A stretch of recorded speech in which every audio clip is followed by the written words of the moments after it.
Hello student, आप सब लोग कैसे हैं? उम्मीद है आप लोग अच्छे ही होंगे। आज क्लास फर्स्ट ईयर का सेकंड टॉपिक चैप्टर फर्स्ट का ही स्टार्ट किया जाएगा। ठीक है, तो पहले टॉपिक में हम लोग साइंस की बात किए थे कि साइंस क्या होता है, और साइंस में आया था आपका पार्ट फिजिक्स। तो फिजिक्स हम लोग अब स्टडी करेंगे। फिजिक्स को हिंदी में कहते हैं भौतिक विज्ञान।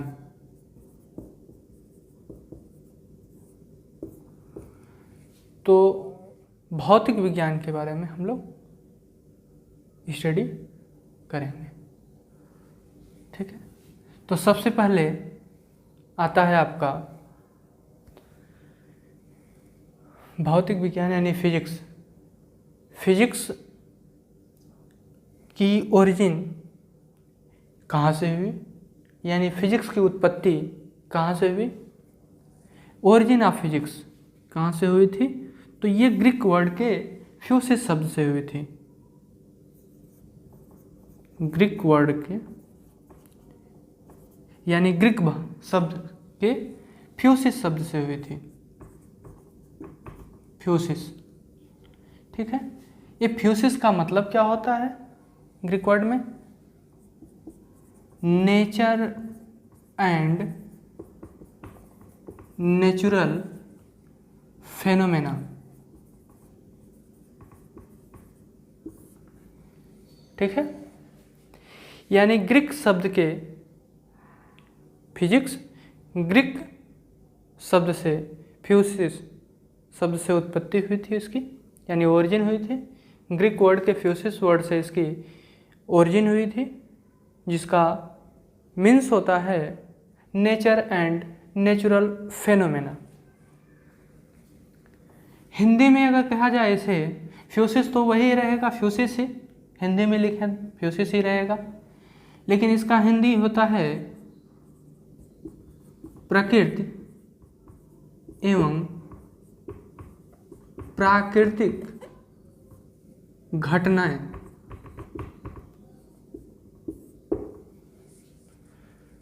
तो जिसका फ्यूसिस का अर्थ होता है प्रकृति एवं प्राकृतिक घटनाएं। क्लियर है? तो आपको ये समझ में आया कि फिजिक्स की जो ओरिजिन हुई थी ग्रीक वर्ड के फ्यूसिस शब्द से हुई थी, जिसका मीन्स होता है nature and natural phenomena. Hindi में कहा जाए प्रकृति एवं प्राकृतिक घटनाएं। ठीक है, तो इसका डेफिनेशन क्या होगा, यानी इसकी परिभाषा क्या होगी? तो यहीं से देख लीजिए। फिजिक्स किसका ब्रांच है? तो फिजिक्स आपका ब्रांच है साइंस का। फिजिक्स साइंस की ही एक ब्रांच है। तो हम क्या कहेंगे इंग्लिश में? सुने, physics is the branch of science. Physics is the branch of science which deals with study with nature and natural phenomena। फिर से सुने, physics is the branch of science which deals with study with nature and natural phenomena। यानी कि हम physics में nature और natural phenomena की study करते हैं। हिंदी में कहें इसकी परिभाषा क्या होगी?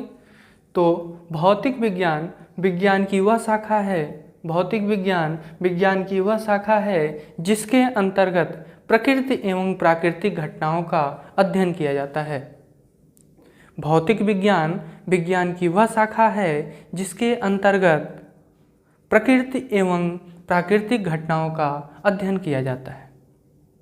क्लियर है? तो ये फिजिक्स की आपकी डेफिनेशन थी, परिभाषा थी।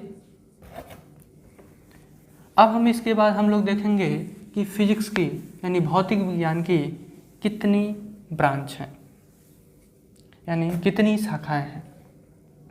तो मुख्य रूप से इसकी 2 शाखाएं हैं। मुख्य रूप से इसकी कितनी? 2 शाखाएं हैं। एक आपका मैक्रोस्कोपिक फिजिक्स और एक आपका माइक्रोस्कोपिक फिजिक्स। तो फिजिक्स के कितने ब्रांच हैं? Mainly 2 branch, macro physics, micro physics. इसे कहते हैं हिंदी में स्थूल भौतिकी, और इसे कहते हैं सूक्ष्म भौतिकी।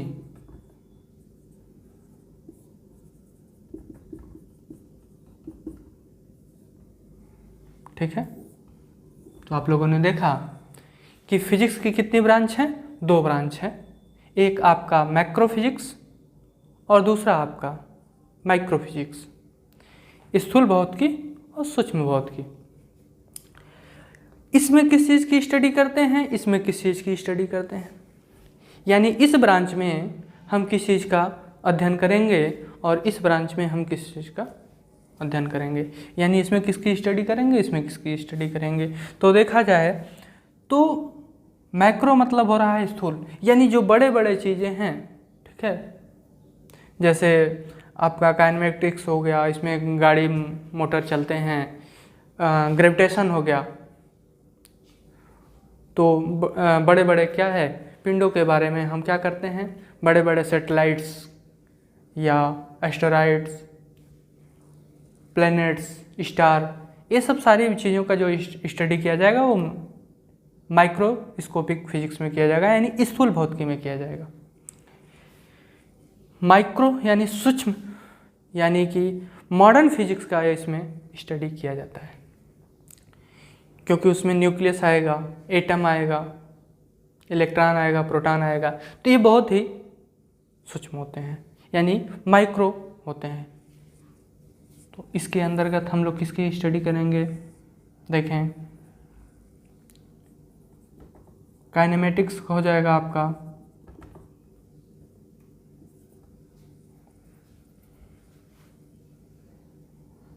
थर्मोडायनेमिक्स हो जाएगा,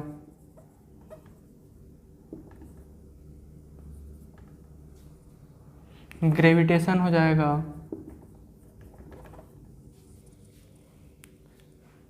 ये आपका हिंदी में भी आप कह सकते हैं ऊष्मागतिकी है, गुरुत्वाकर्षण, ऑप्टिक्स, प्रकाशिकी, ऑसिलेशन एंड वेव,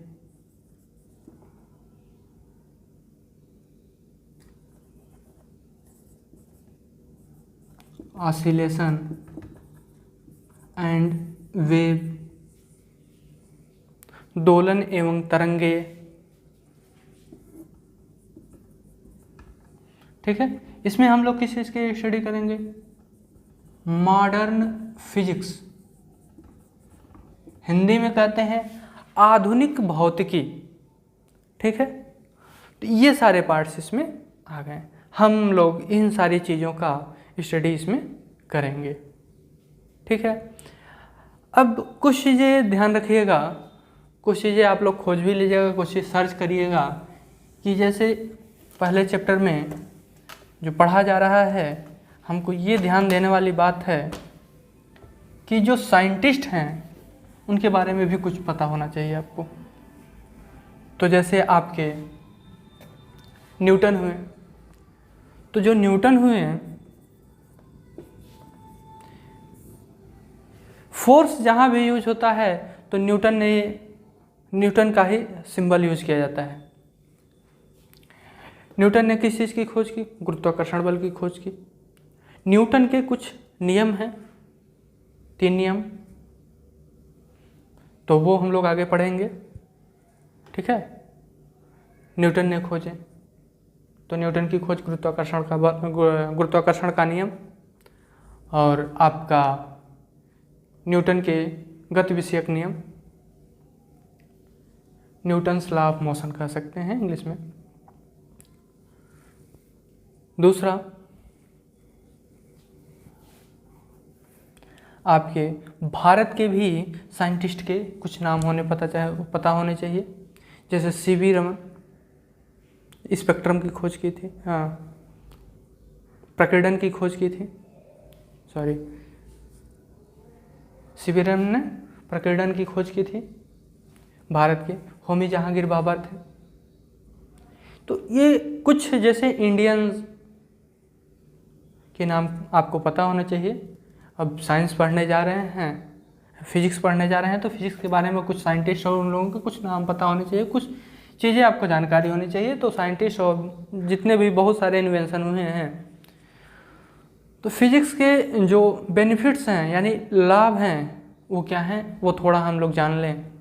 क्योंकि फिजिक्स स्टार्ट कर रहे हैं तो पढ़ क्यों रहे हैं, कुछ इसके फ़ायदे होंगे तभी पढ़ रहे होंगे हम लोग, वैसे तो पढ़ नहीं रहे होंगे। तो फिजिक्स के कुछ लाभ हैं, जैसे देखिए हम लोग टेक्नोलॉजी का यूज़ कर रहे हैं, सिंपल सा मोबाइल ही है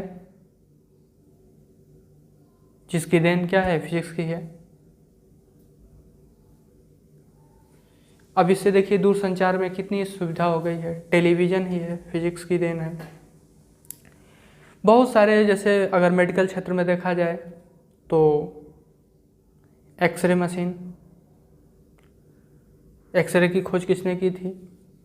रांटजन ने की थी। तो चिकित्सा क्षेत्र में भी आप बहुत सारी चीज़ें देखेंगे, स्टेथोस्कोप होता है और सोनोग्राफी मशीन होती है। ये सारी चीज़ें क्या है, फिजिक्स की देन है, जिससे है क्या है, स्वास्थ्य के क्षेत्र में भी हमको बहुत बेनिफिट मिला। तो फिजिक्स के बहुत सारे लाभ हैं।